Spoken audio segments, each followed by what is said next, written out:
Dear viewers, you welcome to this edition of the 6 p.m. prime time newscast on Équinoxe Television, live from our headquarters in Cameroon's economic capital, Douala. I am Bablet Jonathan. In our top stories on this edition of the news, opposition politicians in the Republic of Cameroon say the country is under a state of terror, arbitrary arrest and detention and violation of human rights. They were speaking to Équinoxe Television over the weekend, and you will hear them in this edition of the 6 p.m. newscast. And less than a week to the start of the 2020-2021 academic year, some teachers are threatening to boycott academic activities over what they consider as irregularities in the recruitment of teachers of the basic education subsector. And ahead of school resumption, there are over 68 primary schools that have remained closed in the far north region of the country as a result of security challenges emanating from activities of the terrorist sect Boko Haram.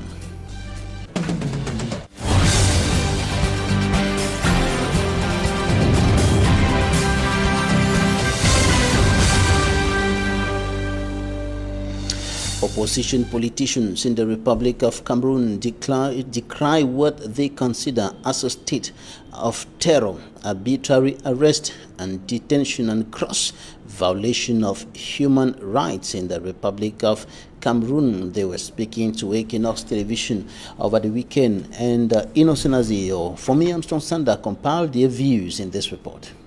An atmosphere of uncertainty and a wave of arrests before, during and after the street protest demonstration of an alliance of opposition political parties in Cameroon took center stage on the weekly television program Droit de Réponse on Équinoxe Television, Sunday, September 27, 2020. Le régime de Yaoundé. Reviewing the protest, Barrister Roland Jewor of the Cameroon Renaissance Movement political party say the CPTM party mobilized state security and defense machinery to engage a propaganda that the opposition was planning an insurrection in Cameroon. Criminaliser une chose assez simple. In a lexical definition of insurrection, Jean-Robert Warford of the Social Democratic Front SDF party say the September 22nd protest demonstration in Cameroon had nothing linked to an insurrection, even before, during and after. The protesters, he says, were never armed, planned no forceful overthrow of democratically established institutions, and had not taken any part of territorial Cameroon as obtains in an insurrection. He says crackdowns and repressions on opposition protest demonstrations in Cameroon is a characteristic of the ruling CPTM party government since the advent of multipartism in Cameroon. He was thrown dirty water, and there was even a police officer who attempted to shoot at him in the midst of the manifestations. Today, when you go to the chairman's house, there is even a picture just at his entrance which represents a vivid description of that day. We got to witness 53 demands for authorization of public manifestations in the littoral region, and all the 53 demands were rejected. At every instance, the CPDM pronounced the same words: insurrection, insurrection, insurrection. Il a fait 53 demandes. Il a issué 53 interdictions. Alors, after defining the word insurrection as per the International Public Law Dictionary published in 2001, journalist and observer Edmond Kamgia says the CRM-headed opposition protest demonstration in Cameroon had no sign of an insurrection.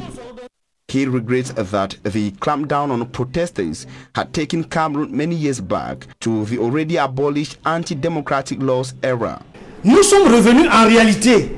Cameroon has unfortunately gone back to the ordinance of 12 March 1962 on suppressions, which we thought was abolished. This is because of the wave of arrests before, during and after the September 22nd protest. As we speak, they are still arresting people. 19 décembre 1990, pourtant. To André Lotemaker of the ruling CPDM party, the heavy security deployment was guided by the need to protect people and their properties in Cameroon from bandits, insisting that the CRM championed protest demonstration had insurrectional tendencies Andre Lutemaker of the CPDM party says they had information that the protesters were planning to attack key CPDM party officials in Cameroon. And some non-governmental organizations express fears of a possible escalation of violence and disorder that could lead to a chaotic situation in the nearest future in the Republic of Cameroon, and this, they think, could come from the repression used by security and defense forces to crush anti-government protests, like was the case on the 22nd of September 2020 in some parts of the country, and they indicate that it is the same thing that provoked the over 4-year-long armed conflict in the northwest and southwest regions of the country. Innocent has more. Mandela Center, in a press release September 24th, says it has taken stock of human rights abuses committed by Cameroon's defense and security forces before, during and after the nationwide peaceful demonstration initiated by leader of the Cameroon Renaissance Movement's Party, Professor Maurice Kamto, September 22nd. It cites particularly torture, arbitrary arrest and detention of over 593 protesters in Douala, Yaoundé and the West region, including Professor Alain Foguet and Olivier Bibou-Nissak, militants of the CRM party. That all what happened centered around the violation of law number 90/054 of 19 December 1990 on the maintenance of law and order, violation of law number 90/06 of 18 January 1996 related to the constitution defining rights of Cameroonians, as well as violation of section 11 of the African Charter on Human and People's Rights, ratified by Cameroon on 20 June 1989, which states that everyone has the right to assemble freely with others. Mandela Center International condemns in strong terms use of force and firearms against civilians, demands with all firmness immediate and unconditional release of all arrested and arbitrarily detained. It reminds the government of Cameroon that it is semi-suicidal and irresponsible attitude that led to the bloody war in Anglophone Cameroon since 2016, urging the Yaoundé regime to realize this fact. The center warns that everyone has rights to brave and express themselves through peaceful demonstration, and thus recommends governments to respect special measures in accordance with its international commitment for the effective protection of fundamental rights on a daily basis. Elsewhere, Amsterdam and partners in London, Britain and Washington, USA respectively raised a similar observation with arrest, torture and brutality suffered by journalists covering the protest. Amsterdam's and partners pledged to sue at national and international level those who masterminded the rights violations of protesters Maurice Kamto, Alain Foguet and Olivier Bibou-Nissak. Also that government authorities responsible by virtue of the Global Magnitsky Act of the United States and the Global Human Rights Sanctions Regulations could face freezing of their bank accounts, overseas properties seized, revocation of travel visas of the concerned and their families. They record that repression and violence equals pouring more fuel into the already existing flames. And Boko Haram terrorist activities continue threatening education in the far north region of the Republic of Cameroon less than a week to the start of the 2020-2021 academic year. Over 60 primary schools are still closed, and this is because of the insecurity emanating from activities of the terrorist sect Boko Haram, and education stakeholders are now striving to make sure that the doors of the schools that have been closed as a result of insecurity are opened as the next school year takes off. Details with Smanjik and Gabriel. 68 primary schools in the Far North region are still shut down, with over 34,000 pupils unable to study as a result of insecurity in the Far North region. Parents are lamenting. Cette fois-ci, c'est encore plus pire. This time around is worst. At first, they didn't attack us during the rainy season, but now they hide in little islands from where they target us. To send our kids to school is a very difficult one for us now. Nous sommes tellement touchés par ces malfaiteurs. Even schools that were merged to enable the learning process to be effective have been unable to operate hitch-free. Nous avons 3 établissements secondaires qui ont été recasés.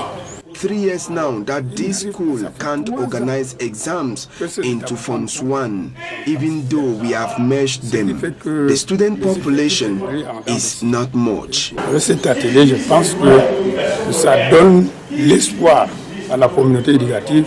During a workshop organized by a non-governmental organization, Plan Cameroon, in Mayo-Chanaga, the divisional delegates of basic education were encouraged to tell the citizens in their zones to muster courage by sending their kids to school in areas where schools are operational without any problem. Safe School Declaration is giving some guidelines so that the school environment should be safe, should be protected, secure. So what we expect in this, at the end of this workshop, is that all these participants are able to understand the guideline of Safe School Declaration and going back to their different area, implement those guidelines. Few days left for the start of the new school year. It was disclosed during the gathering that plans are on the way to open schools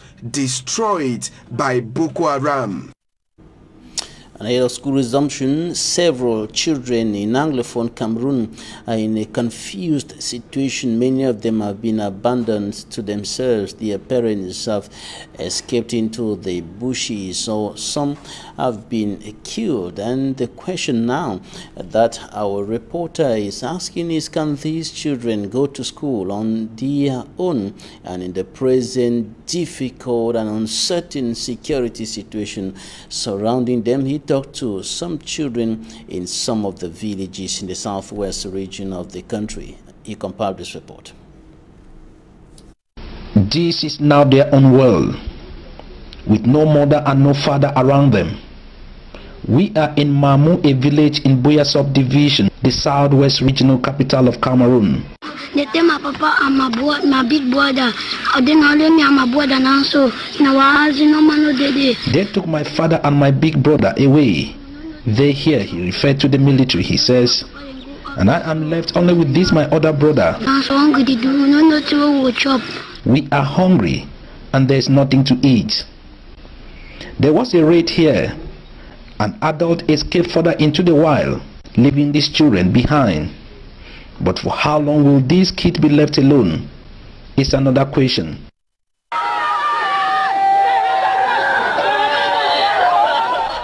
In the neighboring village called the Suka, still in Buea subdivision, another kid is seen mourning his grandmother. She has just been shot dead. And to this other kid, it is time to leave the village again. Each day these weak and innocent kids are being wounded in one way or the other. They can't fight back, but they want justice. Even their stories are not being reported, maybe because these children can't speak for themselves. But that does not mean their pain has been taken away. Bitterness is certainly growing in them. People here say no one cares about them. And the question of the day is not who have died, but who is in control.